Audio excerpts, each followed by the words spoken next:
tous autour du sujet de la reprise marketing et on va aborder tout au long de ce webinaire les points clés pour rester dans la course et rester performant sur toute cette durée de reprise.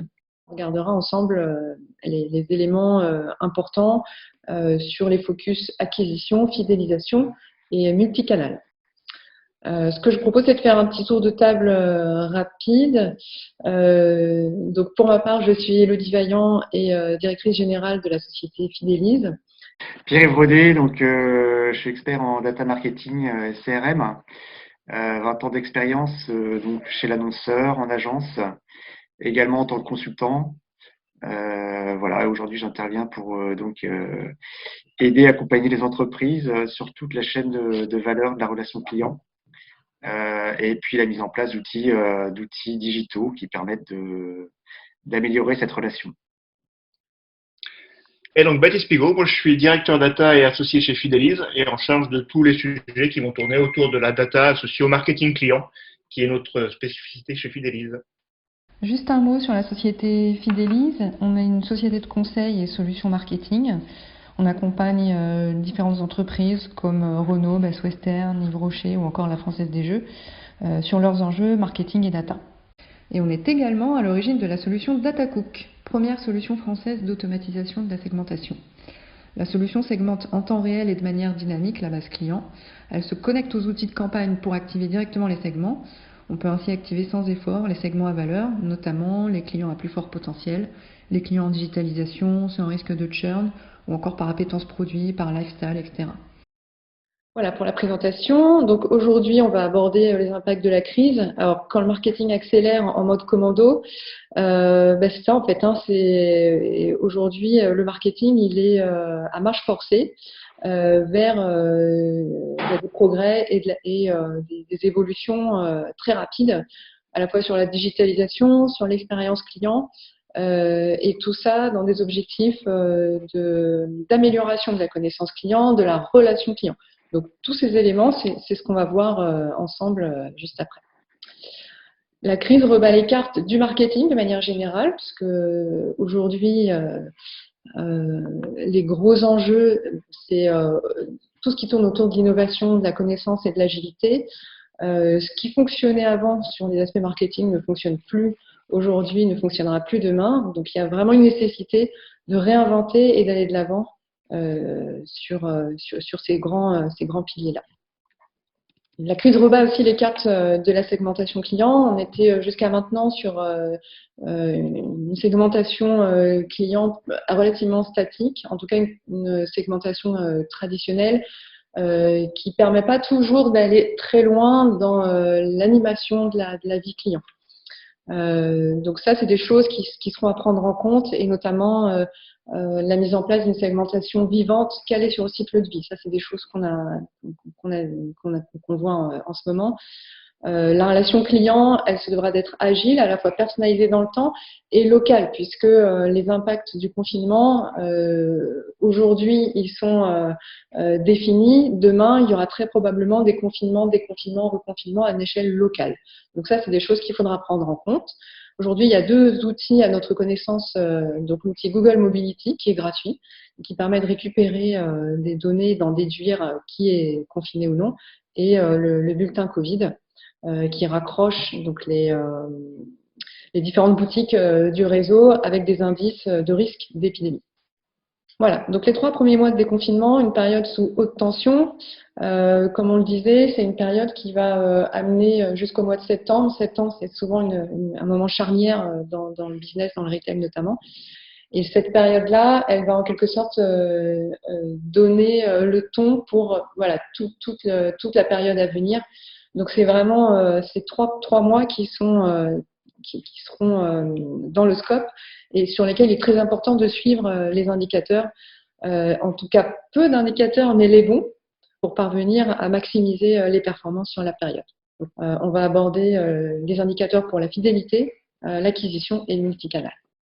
Comme le disait Élodie, effectivement, ce qu'on va vous partager, c'est en gros les fondamentaux de ce sur quoi on travaille avec nos clients actuellement pour les accompagner à redresser la barre suite à cette période un petit peu exceptionnelle. Et donc là où historiquement et sur les derniers mois, on pouvait travailler sur des choses relativement complexes, sur l'optimisation de parcours client, des plans d'animation, de la segmentation du score, on va se refocaliser et nos clients se refocalisent à court terme sur des fondamentaux. Et ces fondamentaux, c'est quoi? C'est effectivement, vous avez des reforecasts qui ont sans doute été effectués en termes de chiffre d'affaires sur 2020, avec des prévisions sans doute malheureusement à la baisse, en tout cas sur l'année complète, peut-être des effets rebonds à court terme, ça dépend de votre business. Mais en tous les cas, vous allez avoir sur les mois qui viennent un objectif de chiffre d'affaires à tenir. Et cet objectif de chiffre d'affaires à tenir, pour tenir sur ces deux jambes, vous allez devoir déduire derrière ce que ça implique pour vous en termes de recrutement. Combien de nouveaux clients vous allez devoir acquérir, et ça va être le job de l'acquisition. Comment est-ce que dans un environnement qui vient de bouger, qui est très changeant, vous allez pouvoir en fait continuer à recruter avec un ROI qui est satisfaisant. Et le deuxième point qui est ultra important, c'est celui de votre stock de clients fidèles. Quel que soit votre business, vous avez une part importante de votre chiffre d'affaires qui va être fait par des clients que vous avez recrutés précédemment, qui sont des réacheteurs, qui sont fidèles à votre marque et qui sont en relation avec vous depuis un certain temps. Ce qui va être important de faire à très court terme, c'est pas de rentrer dans des logiques très fines où vous allez analyser du panier, de la fréquence, du mix produit, du taux de marge. La priorité à très court terme, ça va être de faire revenir ces clients, puisque la période des 2 derniers mois a distendu la relation. Alors, soit vous êtes un pure player du web et effectivement, vous avez pu vous en sortir très bien dans cette période, garder la relation, voire augmenter votre panier client.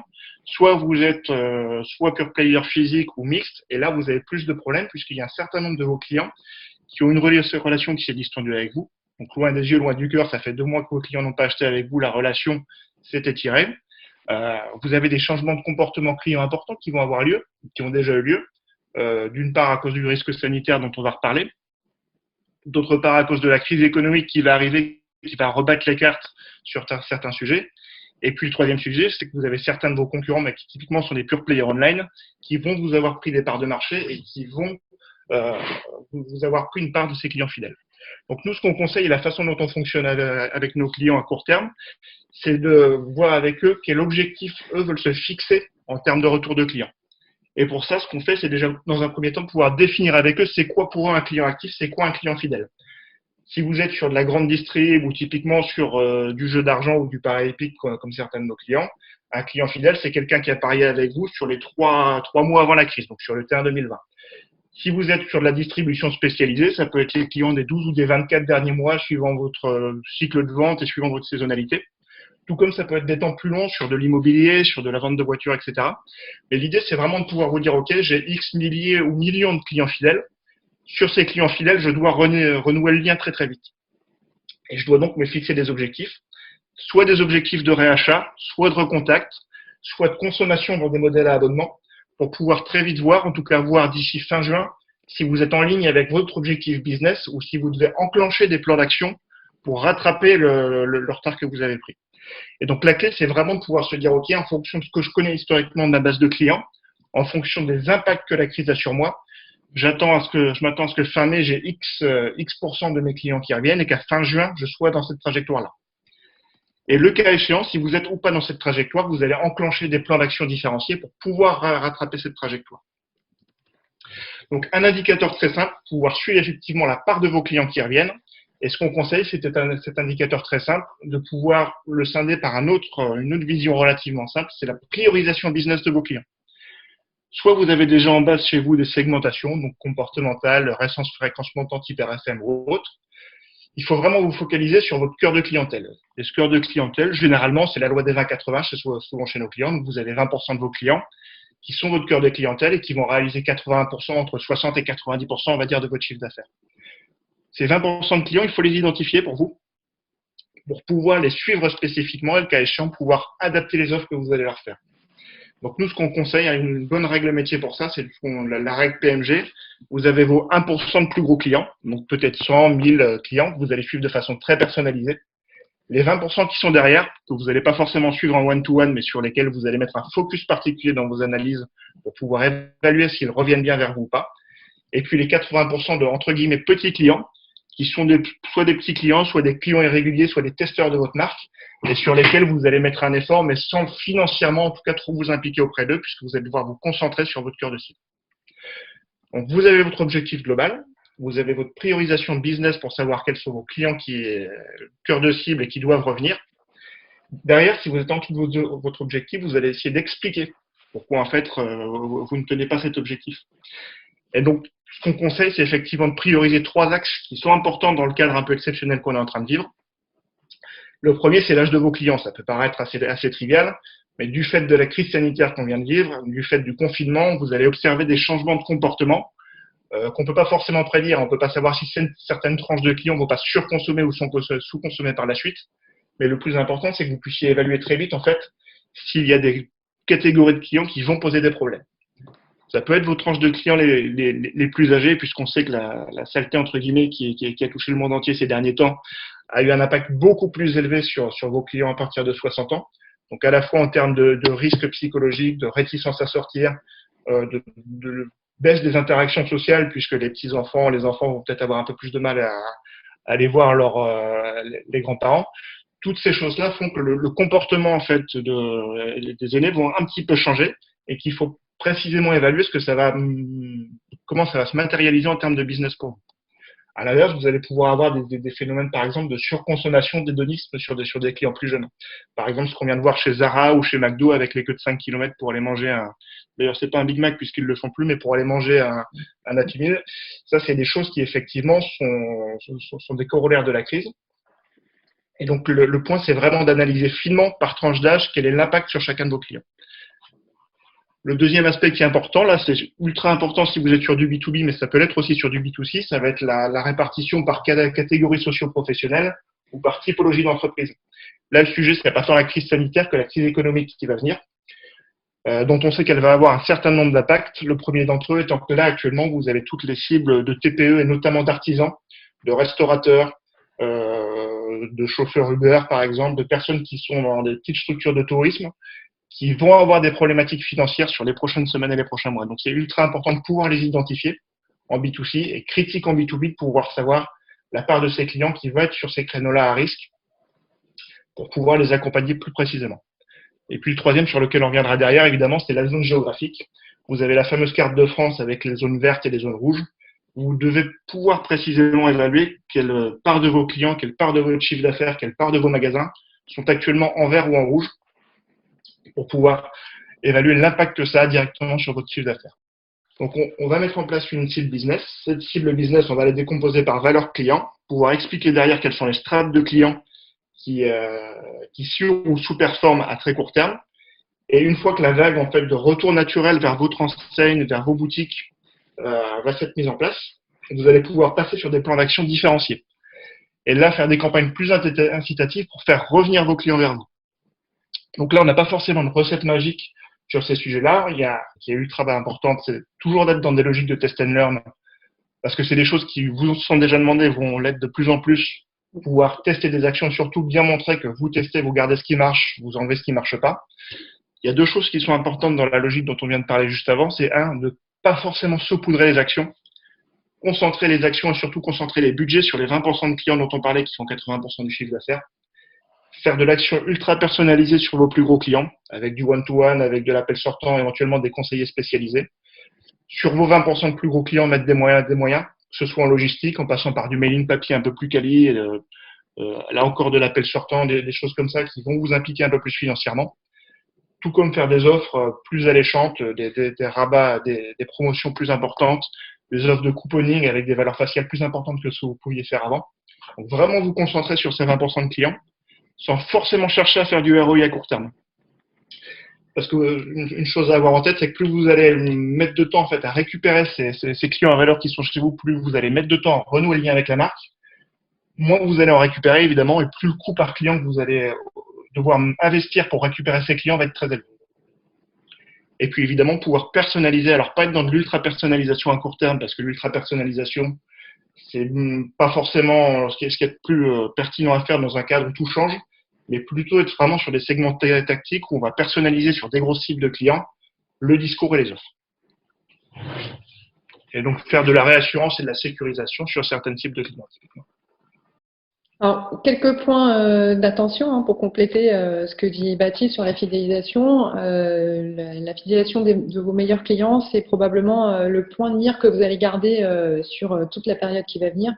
garder ses clients, ça coûte beaucoup moins cher que d'en acquérir de nouveaux. Il y a vraiment urgence à travailler là-dessus. Et c'est pour ça qu'on préconise d'abonder en offre commerciale sur cette catégorie de clients-là. La vision client unique, il y a encore des entreprises qui ont un peu de mal à avoir cette vision client unique-là. Néanmoins, c'est vraiment quelque chose qui est absolument nécessaire. De la même façon, hein, tous ceux qui travaillent sur la connaissance client et la segmentation savent qu'ils sont un peu la clé de voûte de la période qui arrive.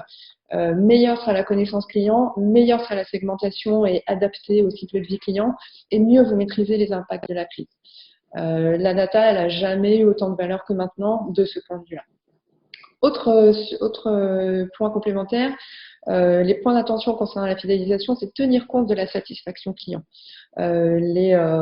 L'accueil va changer, l'expérience utilisateur va profondément changer, et c'est très important de recueillir assez rapidement les insights concernant ces expériences-là en magasin ou éventuellement sur le site ou sur les livraisons. Et ça peut se faire soit via les questionnaires, soit via les réseaux sociaux. Aujourd'hui, il y a des solutions qui permettent justement de récupérer, d'automatiser ces éléments.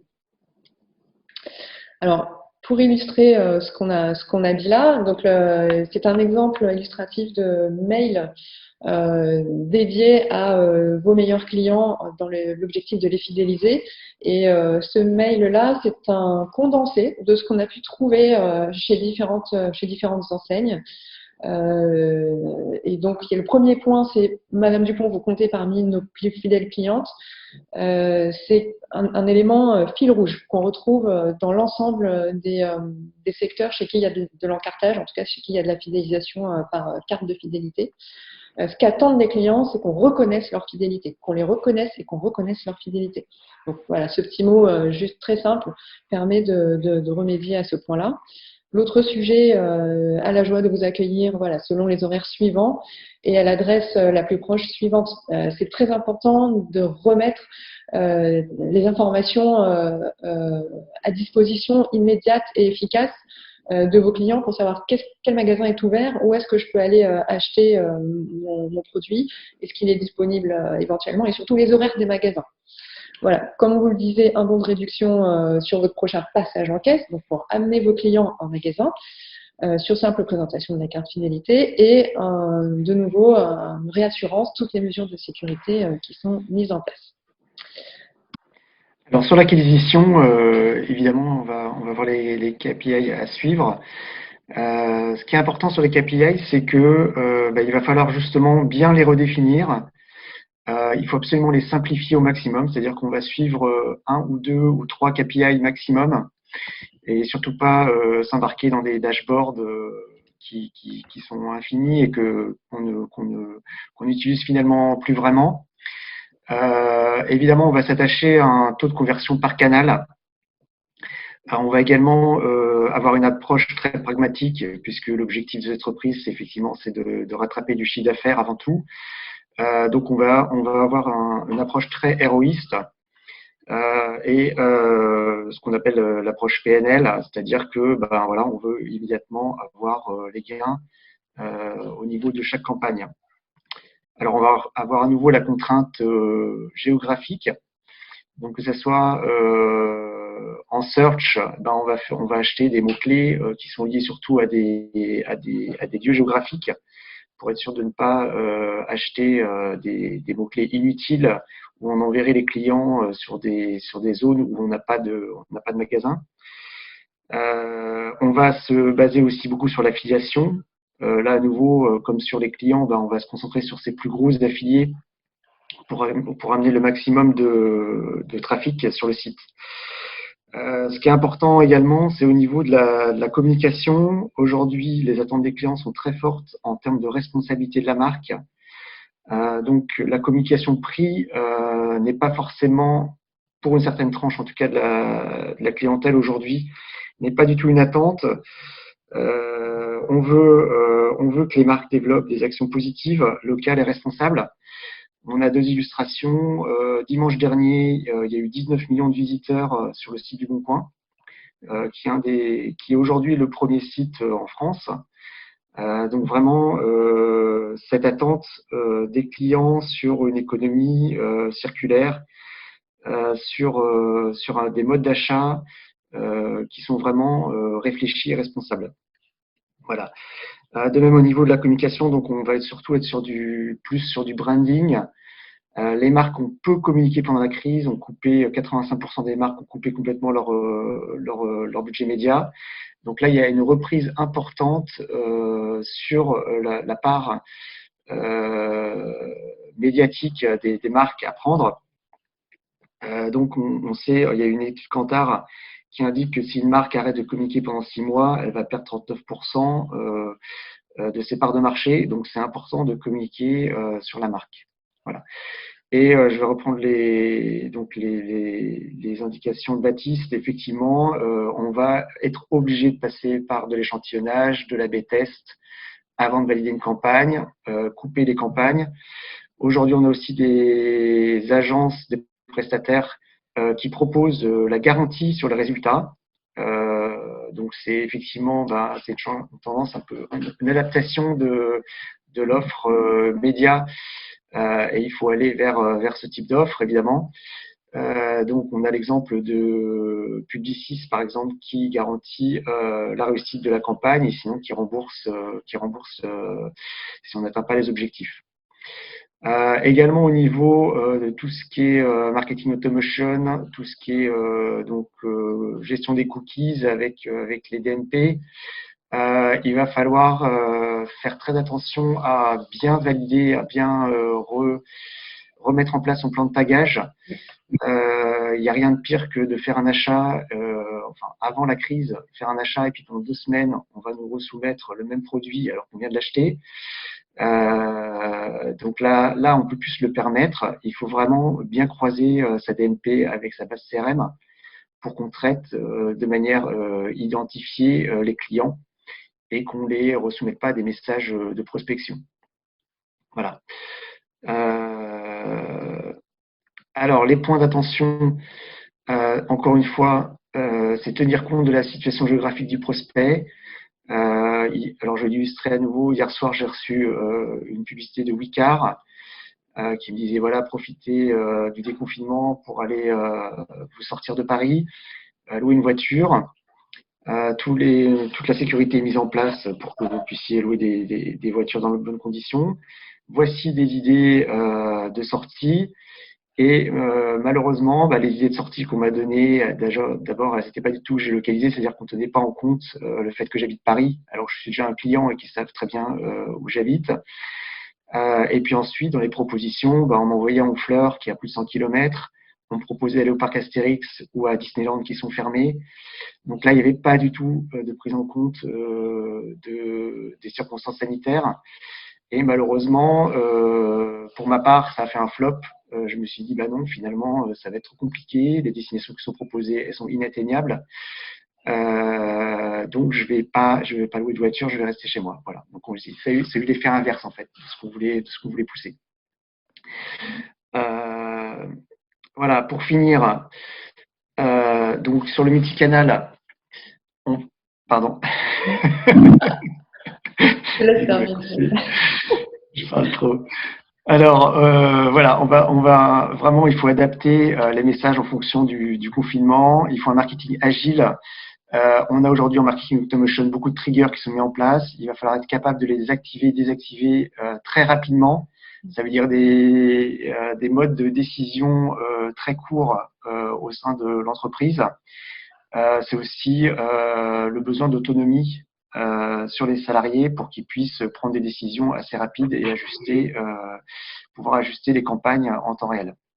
Oui, ce qu'on disait effectivement, donc on a les problématiques très très flux de clients, donc de fil et d'acquisition pour faire revenir les clients à vous.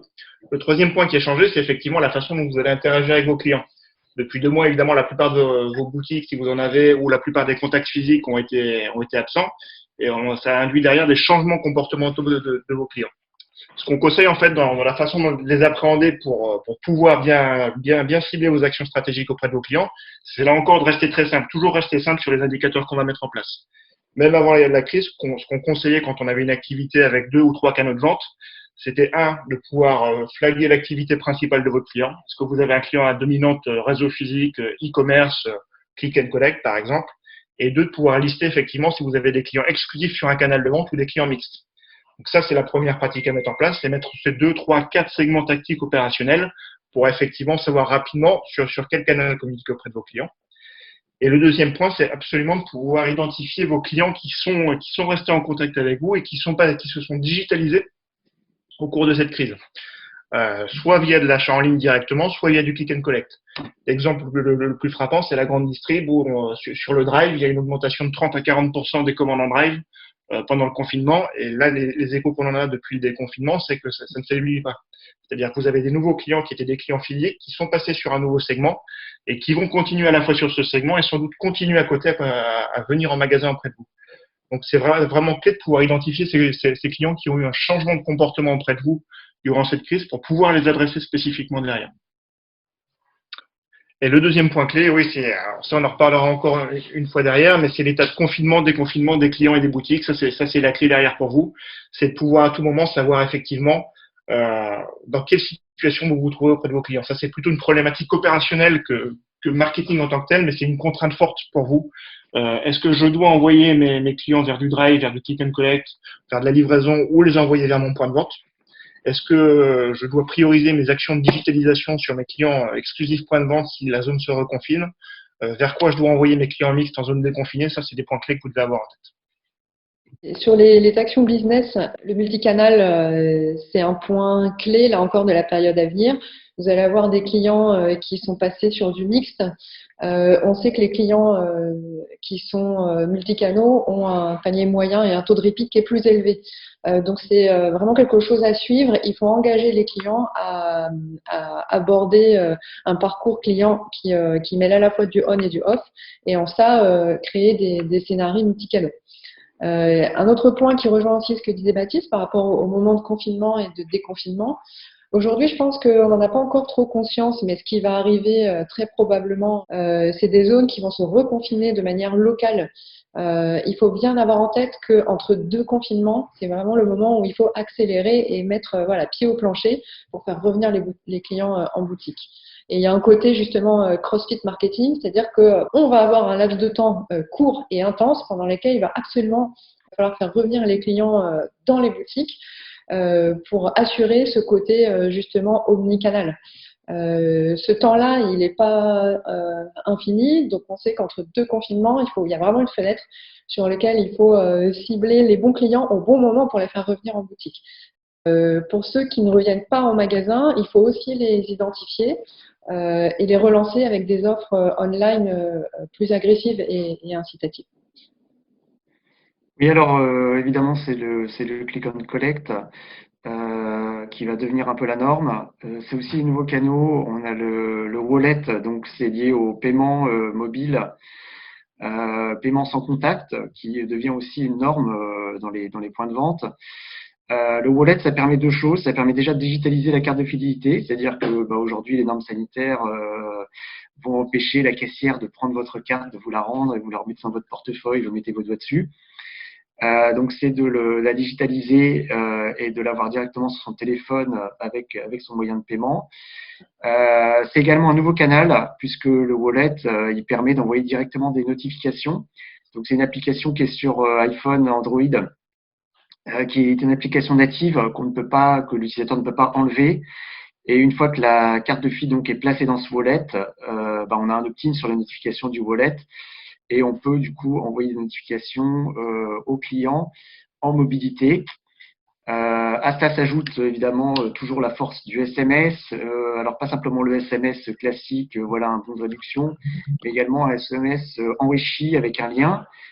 Qui peut aussi permettre de jouer la géolocalisation, c'est-à-dire qu'on va sur ce lien, sur cette landing page, on va pouvoir géolocaliser si la personne l'a permis, la personne, et puis lui proposer la boutique la plus proche du lieu où il se trouve, et pas forcément, comme aujourd'hui, on propose la boutique de rattachement à son domicile. Il y a quand même 1 million de franciliens qui sont partis aujourd'hui en province. Donc ça sert à rien de les envoyer vers leur boutique proche de leur lieu de travail ou de leur lieu de résidence. Il y a aussi beaucoup de salariés qui sont en home office, donc qui sont plus du tout près de leur travail, qui peut être à 1 heure de leur lieu de résidence.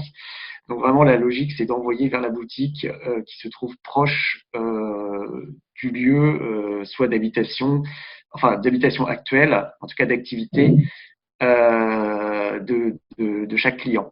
Voilà, donc c'est ce que permet cette partie.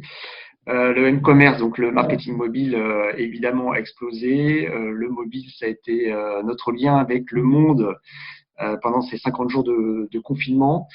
Voilà, la France est un des pays les plus équipés en mobile et en couverture fibre et 4G.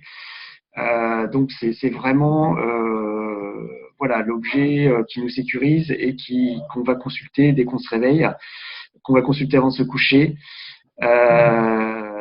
Donc c'est vraiment un canal qui va exploser avec cette crise. Sur ce qu'on a échangé, on a fait un focus donc sur les aspects d'acquisition, de fidélisation et multicanal. Pour traiter correctement l'ensemble de ces aspects-là, les outils marketing deviennent une nécessité.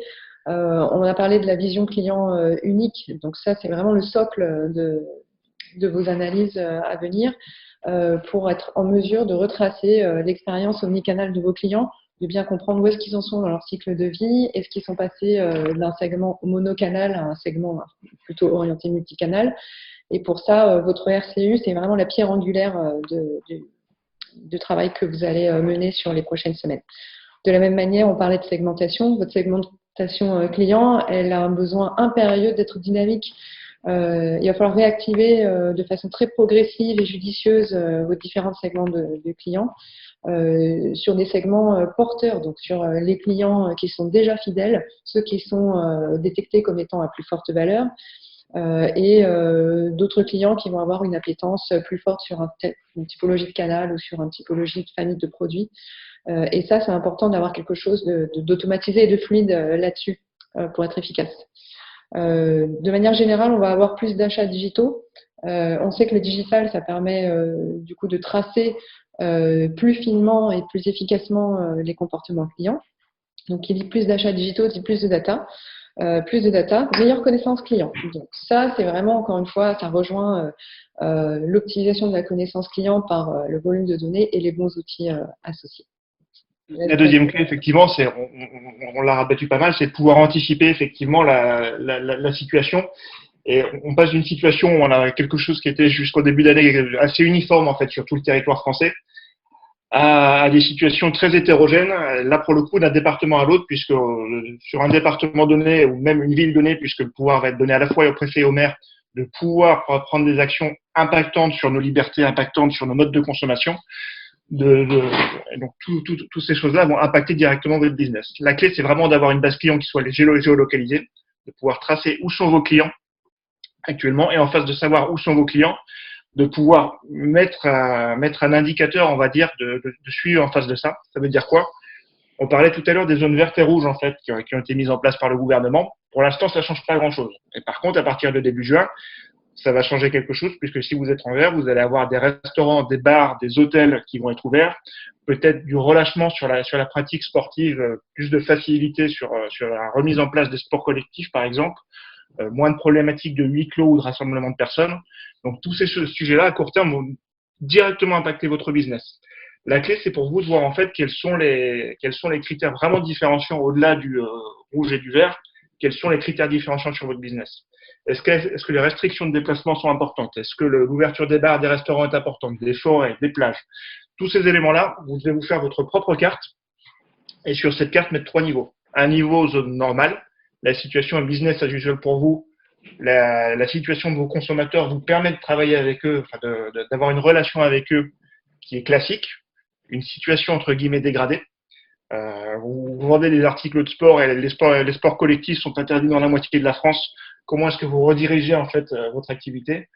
Même chose pour la pratique du vélo, même chose pour les balades en forêt. Comment est-ce que vous mettez en avant les produits qui sont liés à ces éléments-là dans les zones où ces activités sont possibles?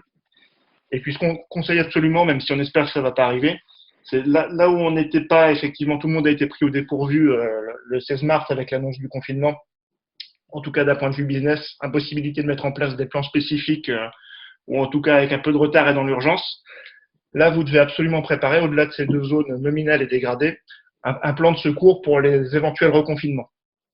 À partir du moment où une zone peut être reconfinée, donc ça peut être un département, ça peut être une région, alors, je l'espère pas la France entière, mais ça peut être des zones très locales qui peuvent être reconfinées. Vous devez avoir en tête effectivement un plan détaillé pour couper vos actions marketing vers vos points de vente, pour repasser sur de l'information, de la réassurance, pour aller éventuellement sur vos budgets d'acquisition, rationaliser les budgets de façon géolocalisée, et vraiment pouvoir effectivement avoir en tête cette vision un peu schizo où vous avez un plan marketing entre guillemets normal, un plan marketing dégradé, et puis un plan marketing vraiment de crise qui sera appliqué sur certaines régions. Puisque là encore, la liberté va être donnée aux maires et aux préfets, effectivement, de reprendre des mesures parfois drastiques pour limiter l'activité.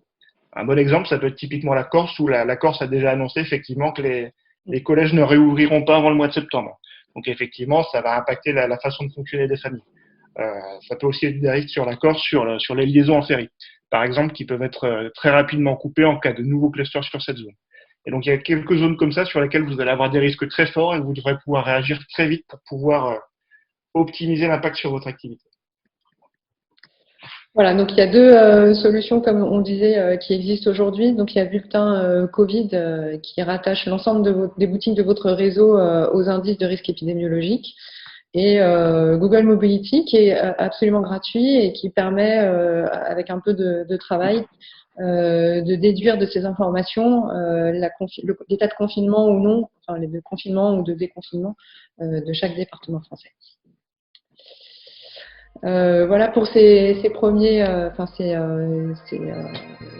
éléments qu'on vous a livrés sur à la fois les indicateurs à suivre sur les aspects de fidélisation, d'acquisition et d'omnicanalité.